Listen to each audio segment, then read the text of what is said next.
Hey everybody, you're listening to the Commercial Ag Cast. I'm Chad Fiechter and I'm here with my co-host, Todd Kuethe. This is the conversation series where we kind of diverge from sort of our normal programming and have conversations with people that we interact with on a regular basis. So we always have to start by thanking people for listening. This is the holidays, so it's a time to be thankful. Yes, and we're drawing to the end of the semester. Because we're so transparent, to give a behind-the-scenes look at what has happened and then a preview of what we think is going to happen in the future. So we started this podcast and we thought, well, we could have conversations with interesting people with the goal of learning more about the ag economy.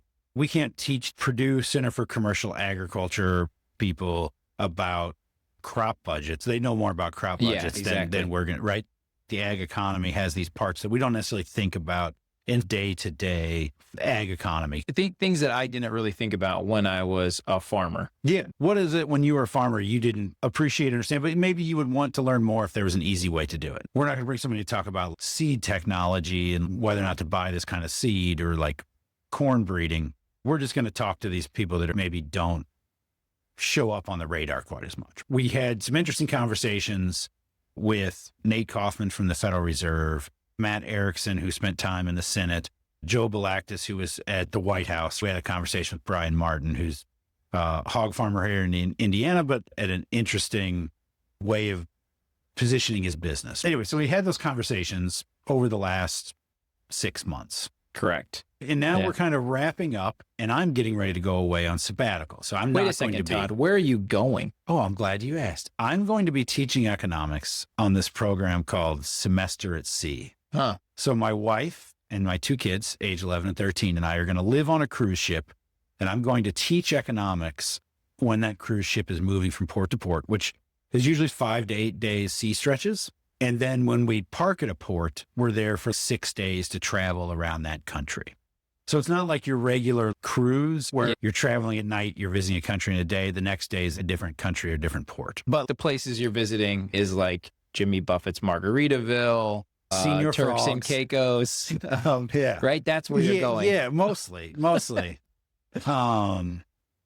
Yes. We're going to do a lot of like cheeseburgers in paradise, right? Like that's, no, in case anyone from Semester at Sea listens to this or potential Semester at Sea students, that's not at all what this is. This is basically your college study abroad. I run these like short-term study abroad programs, right?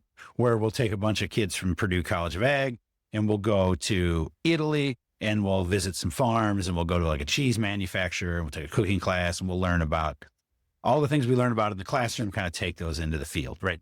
This is more like that. And then instead of doing it for 1 week, we stack a bunch of those weeks together and you're doing this over a semester. Full semester. So I'm going to be living on a ship, virtually incommunicado. We're not going to be able to keep doing these interesting conversations. This is the thing I'll probably miss most. No, and this is why we're recording an episode with just you and I. Correct. And we're short one. We need one. Yeah. Then I said, do you remember in the 80s when we used to watch sitcoms and they would have clip shows? Yeah. Like I still remember enjoying the Growing Pains, the Seaver family sitting in the kitchen table and Mike Seaver's the son. Do you remember? Did you watch We're a Growing Pains fan? I did not. Oh, okay. You don't need to revisit it. You're but significantly I older than I am.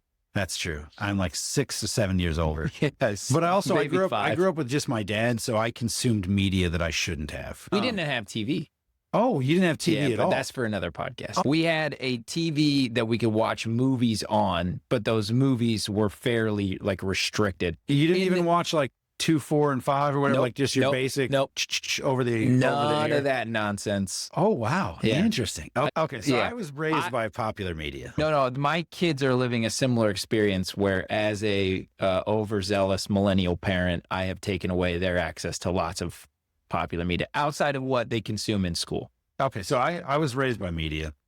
And so the Seavers were sitting around the table and they're talking about their son, Mike.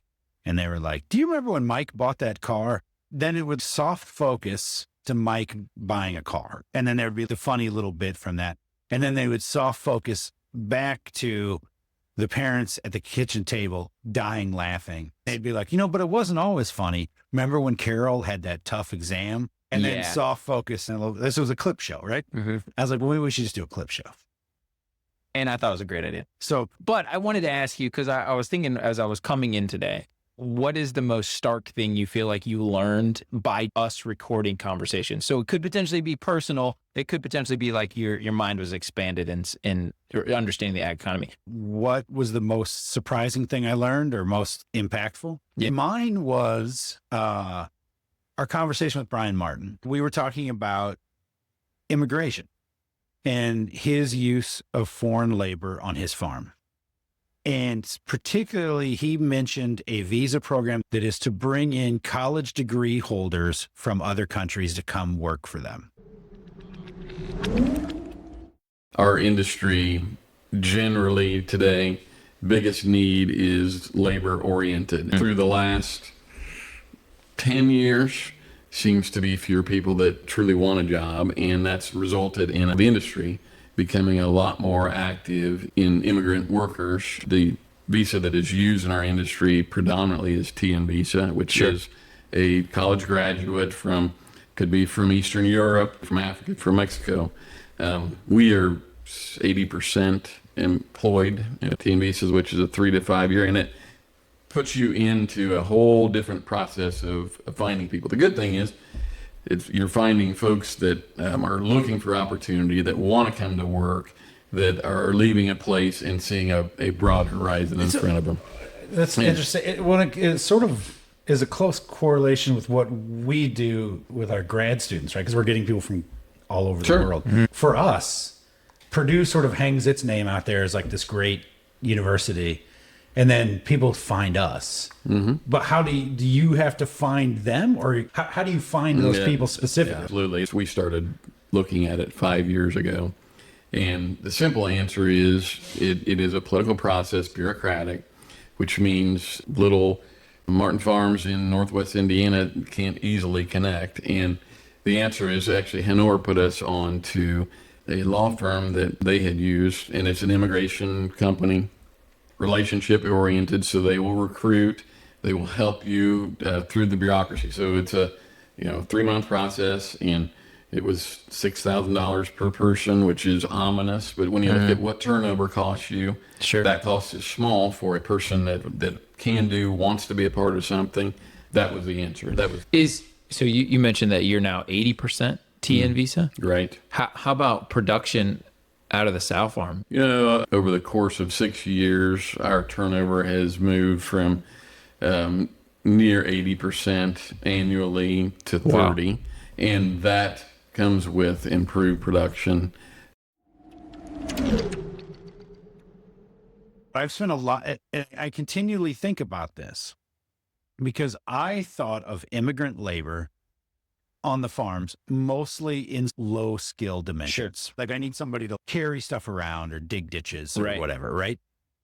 And Brian made me really think about it differently. And he talked about it specifically in hog farming, where I think it's especially true, but I think it's true everywhere. That the reason he was so attracted to bringing in this workforce is that they would do those things, but they were also smart and careful, right? So they get a college degree, which means that they have invested in themselves and that they have some intellect, right? Because ultimately what he needs is someone who's willing to understand and respect the risk that every time somebody comes into the hog barn, they're potentially destroying all of your income for the next year. Yeah. And maybe affecting it for multiple years, right? Sure. Like they could bring in some weird disease on their shoe that puts everything in jeopardy. Right. Right. But when they're inside of that hog farm, they may have to just literally shovel turds. Yes. Right. Or identify this pig, something's wrong with it. I need to pull it out and take a look. Right. And so it's this mix of like high intellect skill that you need, but also a willingness to like get in there and deal with turds.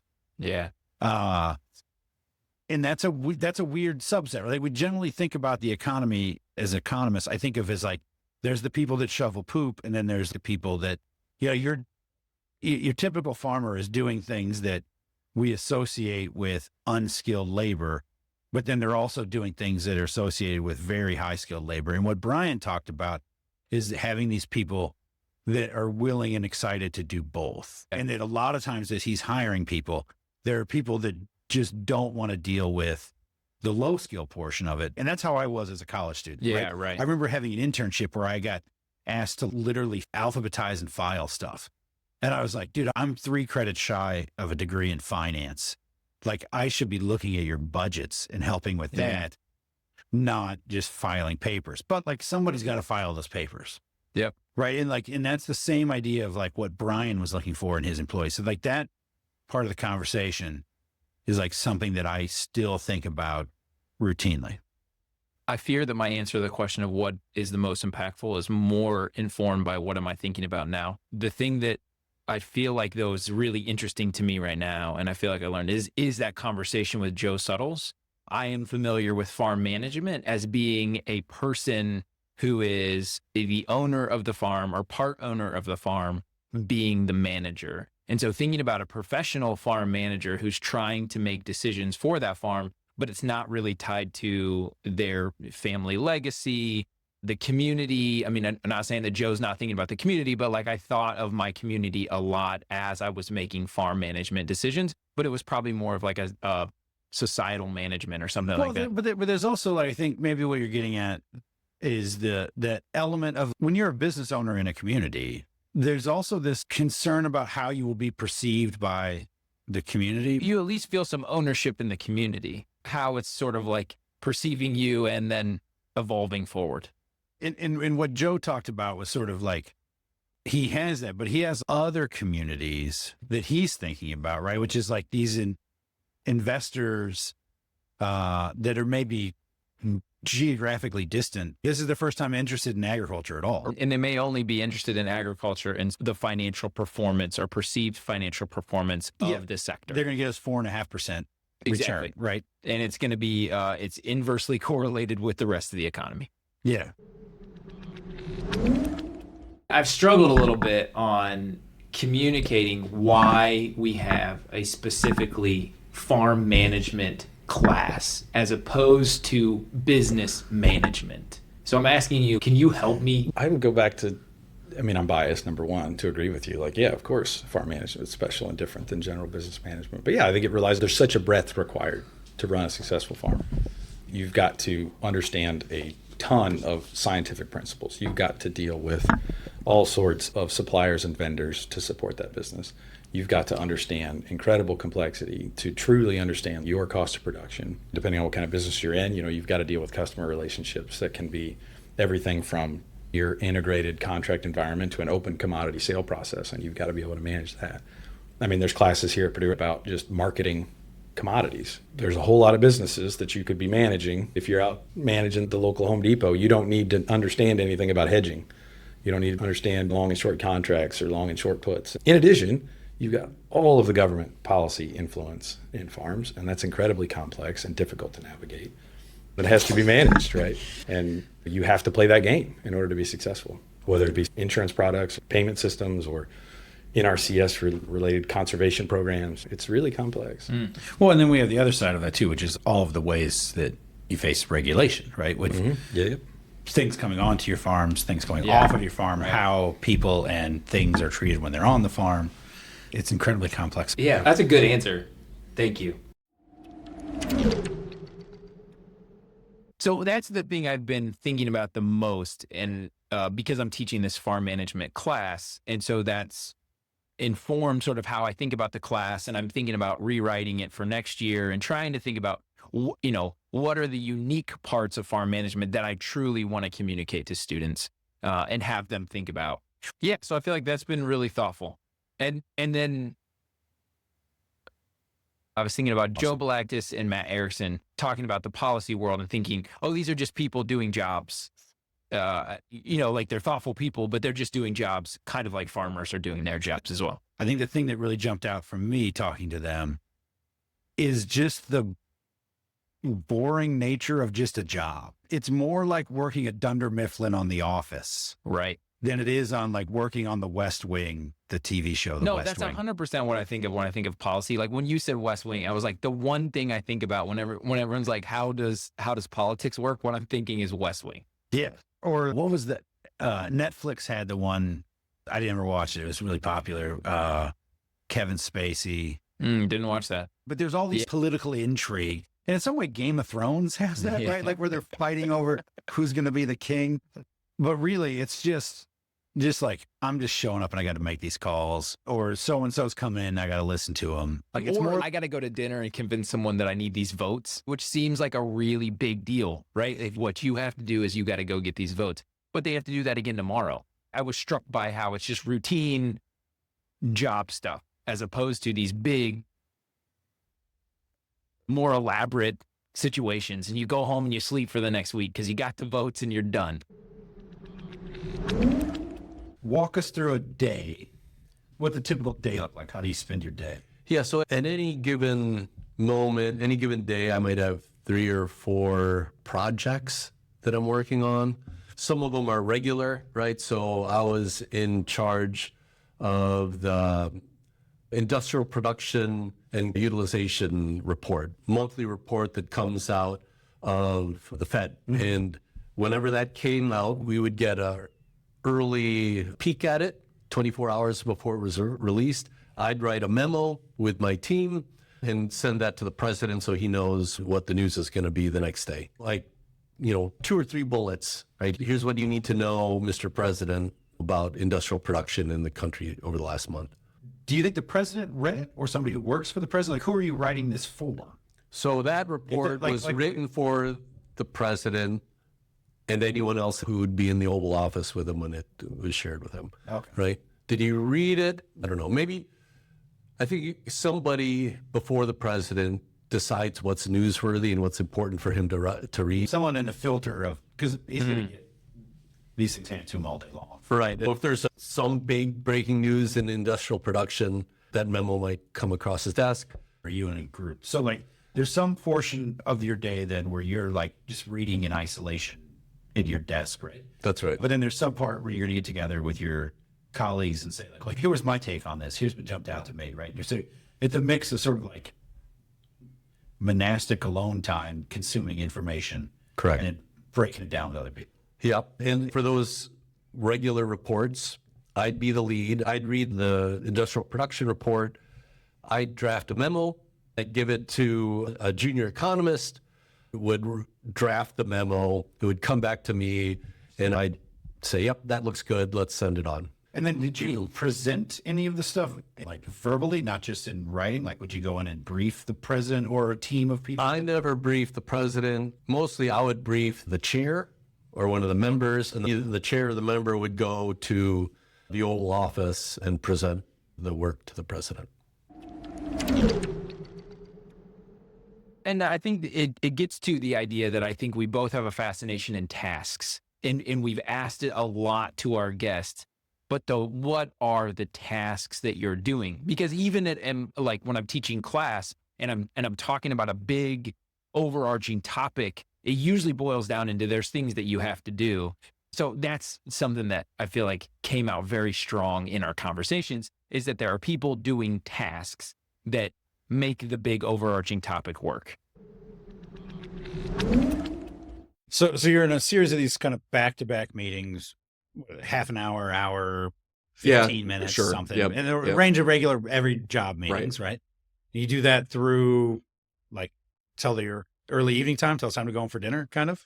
Yeah, when it gets close to a farm bill, it's always you're nonstop. And again, because the farm bill is just so massive when you think about ag and nutrition legislation, you get all these different groups with all their policy priorities. But then also too, and I haven't mentioned this, but a lot of our time too was keeping good relations with our counterparts on the Senate Dems, especially with ranking member Stabenow staff. And so we had a great working relationship. The Ag Committee has always been known for bipartisan work. Bipartisanship's not easy, and I think we're seeing that in today's world. Yeah. And I hope we get back to it. I was always taught here, in my upbringing and policy is, if you go into a negotiating room, you're talking back and forth, there's conversations that are heated, people are passionate about policy. But once you leave that negotiating room, remember, people are people. And asking them, hey, let's go have a beer. I want to know more about your family. And so having those conversations, and again, a lot of my friends were on ranking member Stabenow's team at the time. I hope we get back to those bipartisanship roots that we've been accustomed to. long story short here, guys, is when we think about the work of the committee, and you work for farmers and ranchers, and what they need is they need that predictability and they need that certainty to get a farm bill done. And so that was our task, and we were able to get the job done.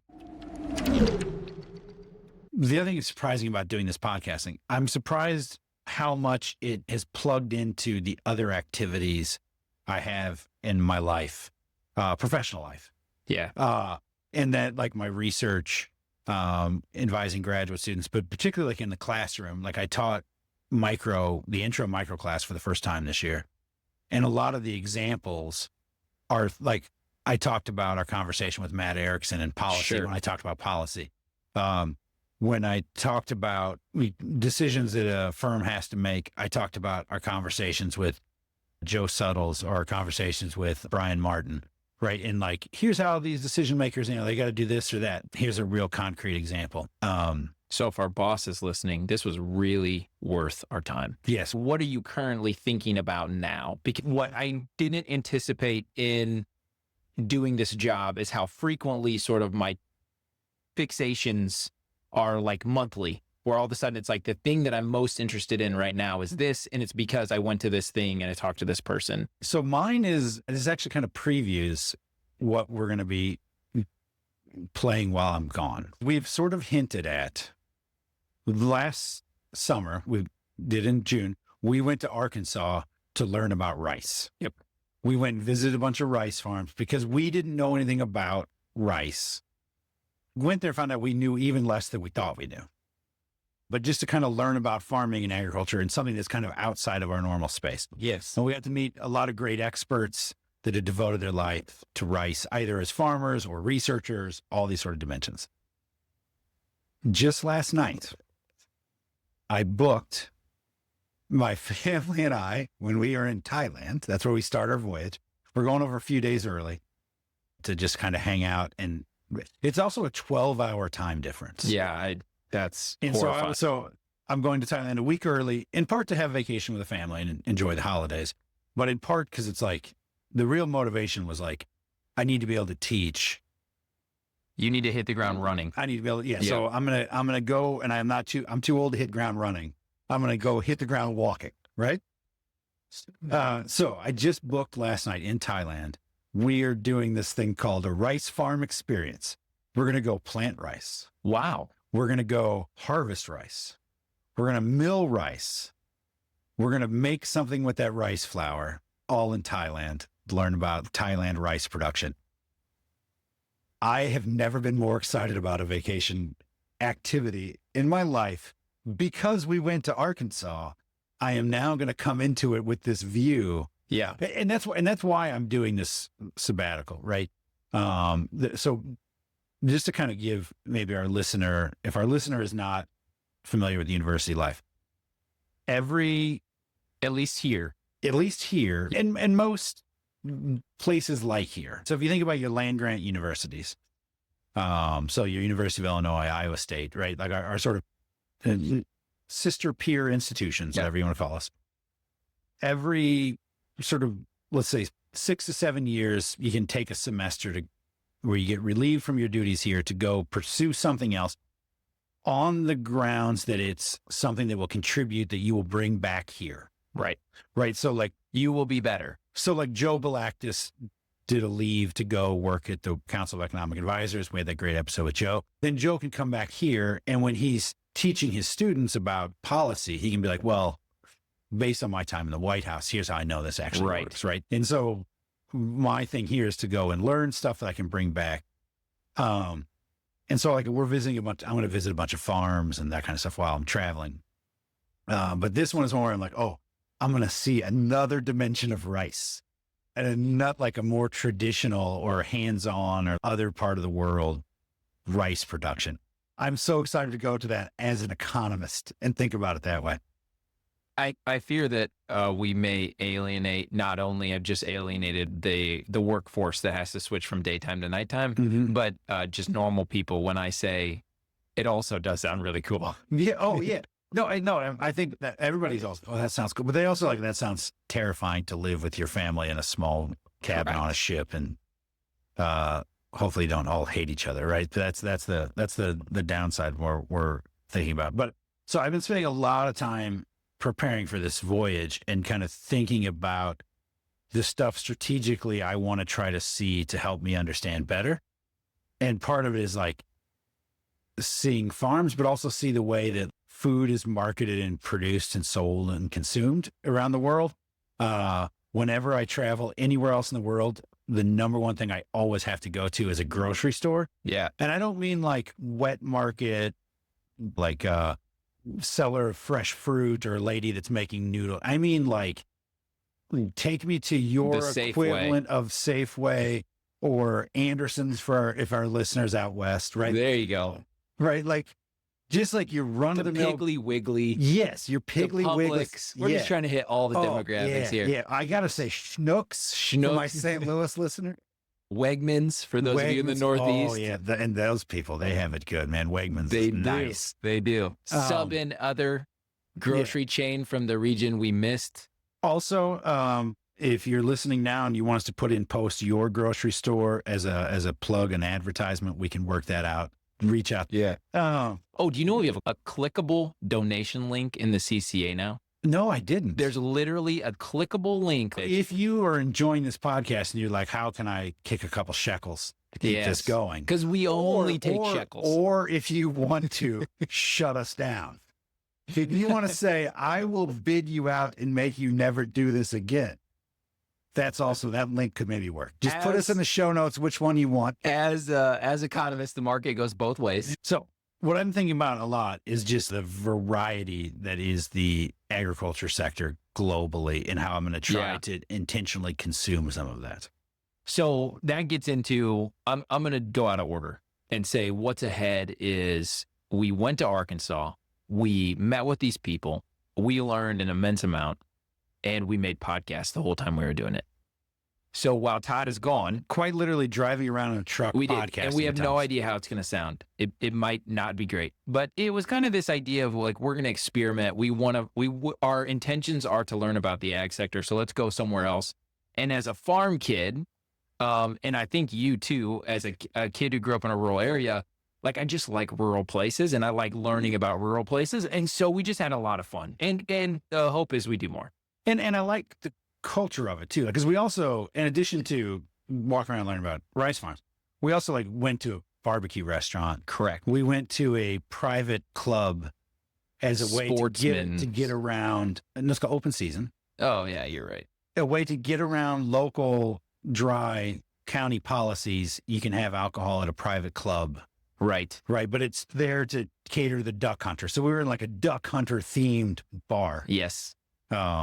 So we got into the local culture a bit too. We did. Not just the agriculture, which is something we both love. So that's what we're excited to share, is that although Todd will be around the world 12 hours away. Starting 12. I'll work my way back to 6. Yeah. Like the podcast doesn't end, right? Like but for those of you who want to shut us down, again, there's options here too. So like the market exists. So that's what's ahead, is that while you're gone, we're going to release the Arkansas trip, where it was largely centered around learning about rice production, something I knew nothing about, something that, I mean, arguably you'll come back from the voyage an expert, even deeper expert than you are now in rice production. As a professor, I get nervous when you say the word expert. I will know enough to be dangerous. Yeah. I will be at that, remember that, is it Donning-Kruger curve or whatever, like what you know, what you think you know? I will probably be at the peak where I think I'm an expert. Yeah. But that's because I know just enough to be able to be like, well, that looks like row rice, not paddy rice. But not enough to really know. You know what I mean? Like to acknowledge what I don't know. Yes. But I could be a water chaser. You could be a water chaser, yeah.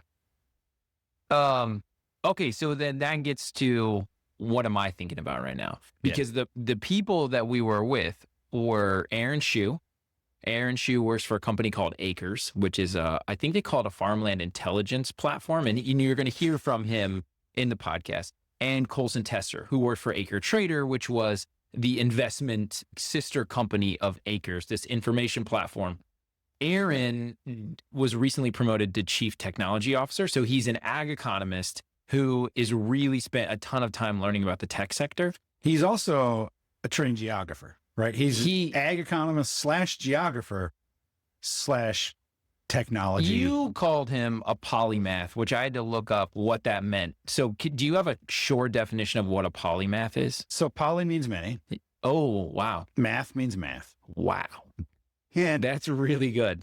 I like that you broke it down to the That's like blocking and tackling. I like to get to the etymology as Yes. quickly as I can. Entomology? No, that's bugs. Okay. Etymology is the study of words. It means someone who is skillful in multiple dimensions, knowledgeable about many things.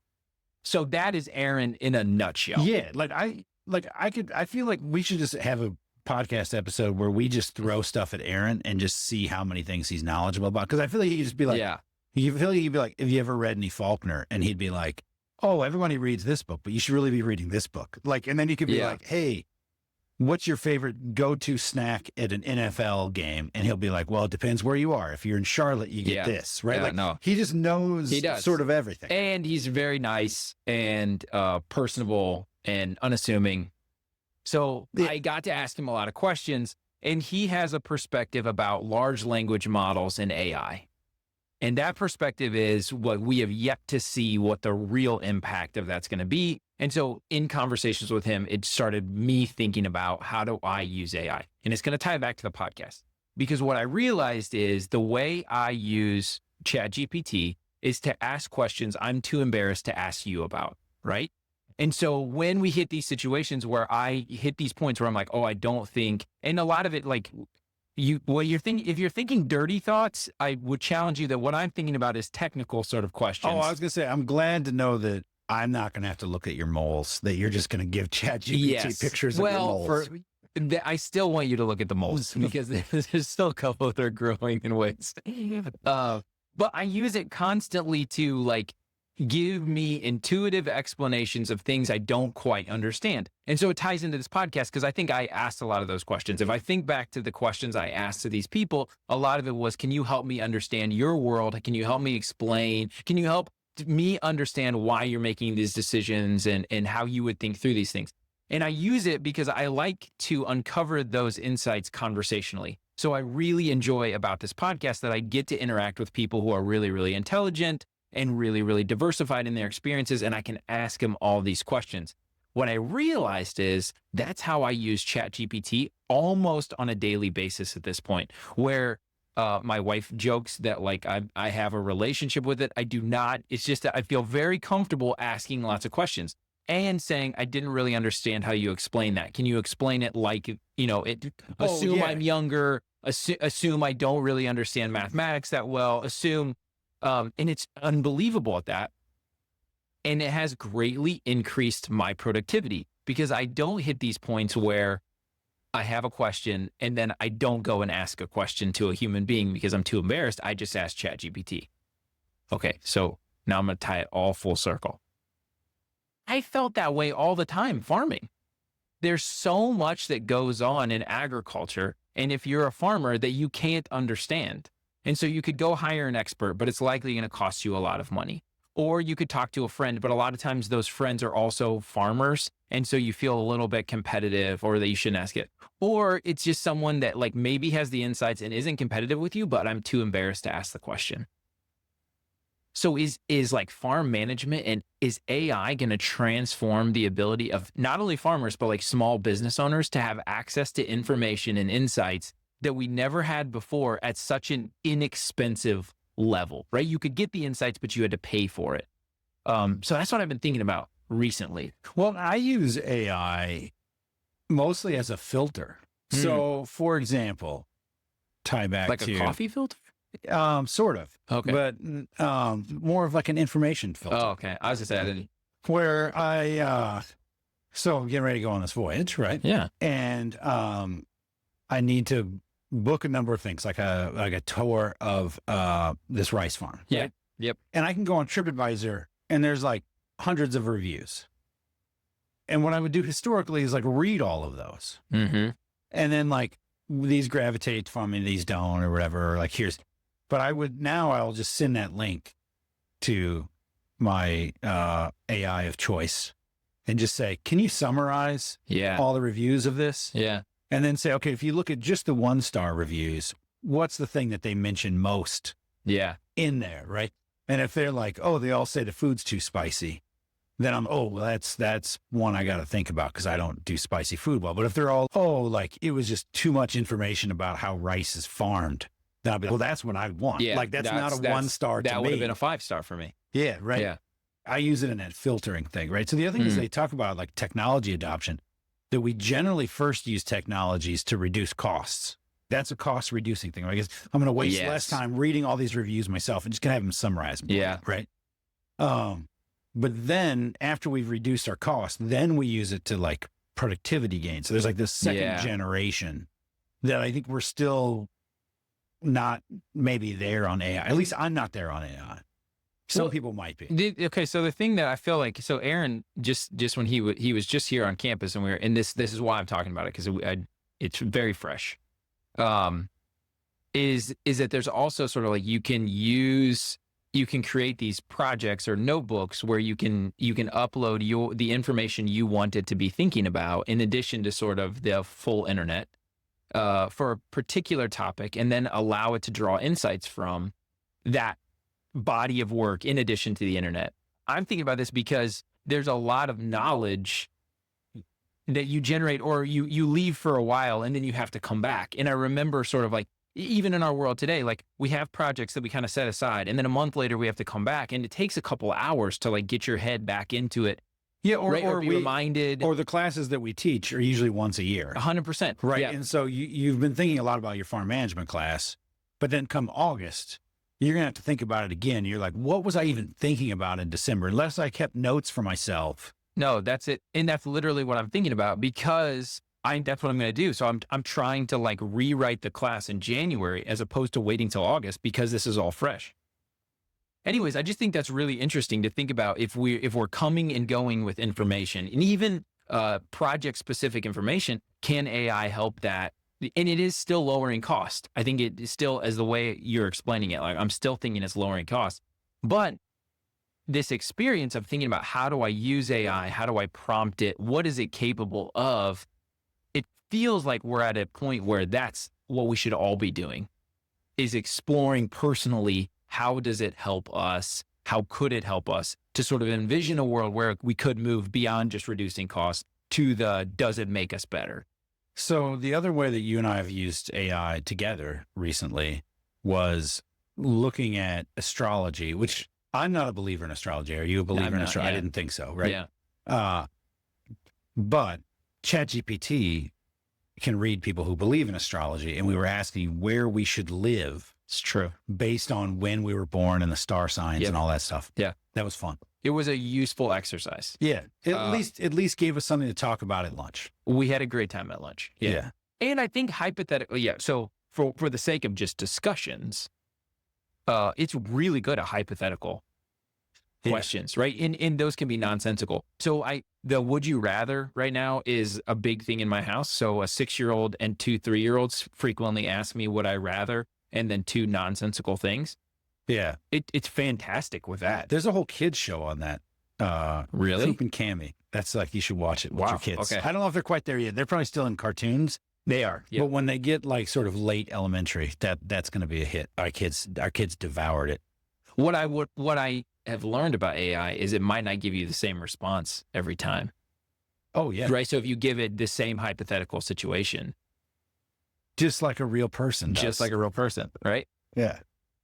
Yeah. So I would say it is, the word is vexing me. This idea of like, everyone's talking about AI. I wish it would go away, truthfully, because like, I feel like there's so many things I don't understand pre-AI. And now I have to try to understand this thing in addition to the things I didn't already understand. That's my very head in the sand sort of look. But I think I feel a little hopeful. I think that's the thing, is I feel hopeful that this is really, truly an innovation. Well, when I was in college, everybody was taking this one class to learn about this new technology. And I did not take that class because I was like, when am I ever going to use that technology? And that technology is going to change, right? So I'll learn about it now, but then like a year from now, that technology is going to change. And why did I ever learn it in the first place? What was that technology? Microsoft Excel. Wow. So the point is, don't ask me about what technologies you should learn and how they'll be useful in the future. Same. Like I've told the story. I just gave a presentation on Wednesday, and what I distinctly remember is Brant Caley was one of our guests. I think I told this story that I told him that BlackBerries were so much superior to iPhones. Like, again, like we're not the technology prognosticators.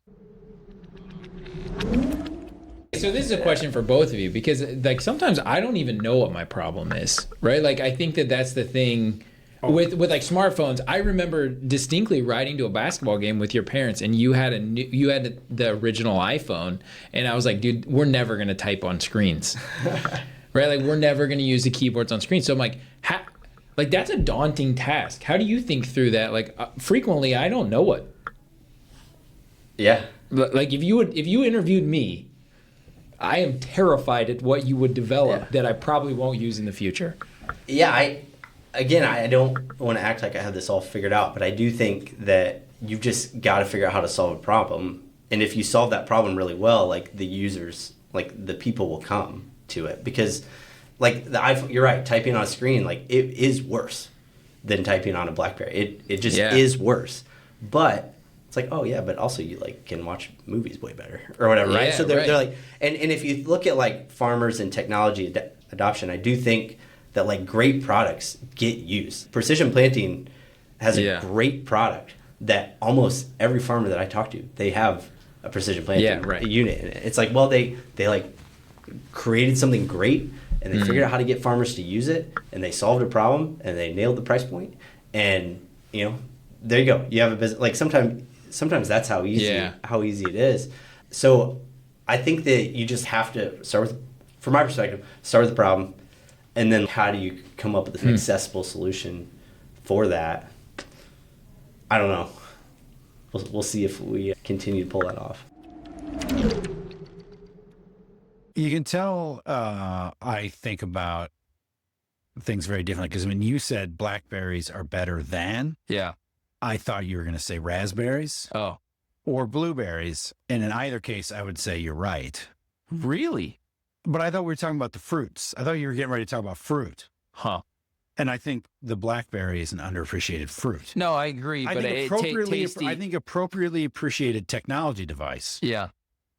Underappreciated fruit. So this leads into a better question, which is, I asked the kids last night if they could never have bananas again or you could never have chicken again, which one would you take? Oh, I feel like I would give up chicken. Same. And here's my reasoning. Well, I got a follow-up question that's going to blow your mind. Because chicken is not any good. No offense to the chicken farmers or big chicken listening. Oh, jeez. What chicken is good for? Someone just put, ding, ding, ding. Someone just put $50 on the website. Shut him down. Is chicken as good as a delivery for other things? Like flavor. Yes. Yeah. Like breading, right? Any kind of breading on a chicken.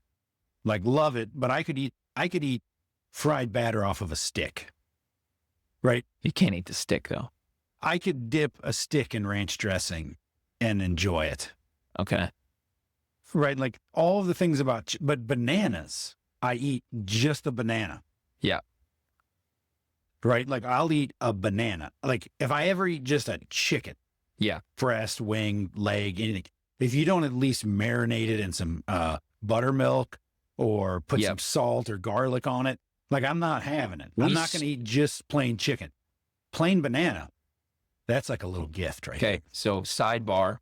We started our journey through Arkansas by flying into Memphis and went and had fried chicken at Gus's.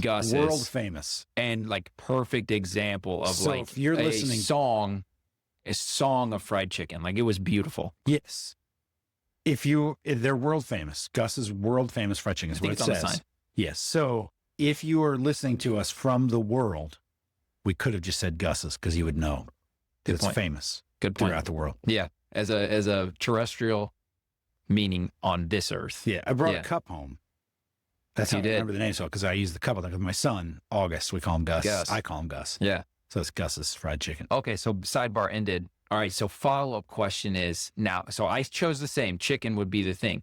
What if, flip it, you can only have bananas or only have chicken? And Which I'm one eating you're choosing? nothing else. Boom. Oh, I'm going chicken. See, that's an interesting thing. Because you can sustain on chicken.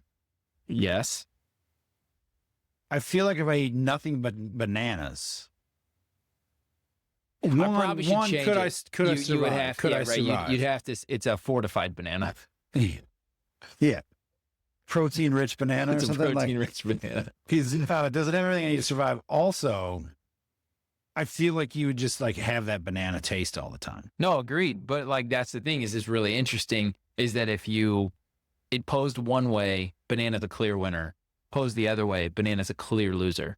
Am I constrained in my other mouth-based activities that are not eating? Specifically, can I still drink whatever I want? Oh, Can I take up smoking? Because I feel like if I was just eating chicken all the time, I'm probably going to take up smoking just to taste something to feel else. something. Yeah. Yeah. And hopefully, if the anti-smoking campaigns of my youth are correct, hopefully to just kill my taste buds. It's true. Well, I'm realizing now that it's not a perfect hypothetical situation. I haven't accounted for all of the nuances that probably should have been thought through prior to voicing it on this podcast, a podcast of this level. Yeah. Anyway, this is what I love about parenting. Yeah. So to kind of wrap this up, What have we done? if we even have anything to wrap up, we wanted to sort of touch on some of our milestone or favorite moments Yes. from our previous podcast. Encourage you to go back and listen if you haven't yet. They're really great. We're going to be taking a pause from that sort of series Mhm. while I'm away, but we'll have some new content coming to you when I get back in the summer. Right.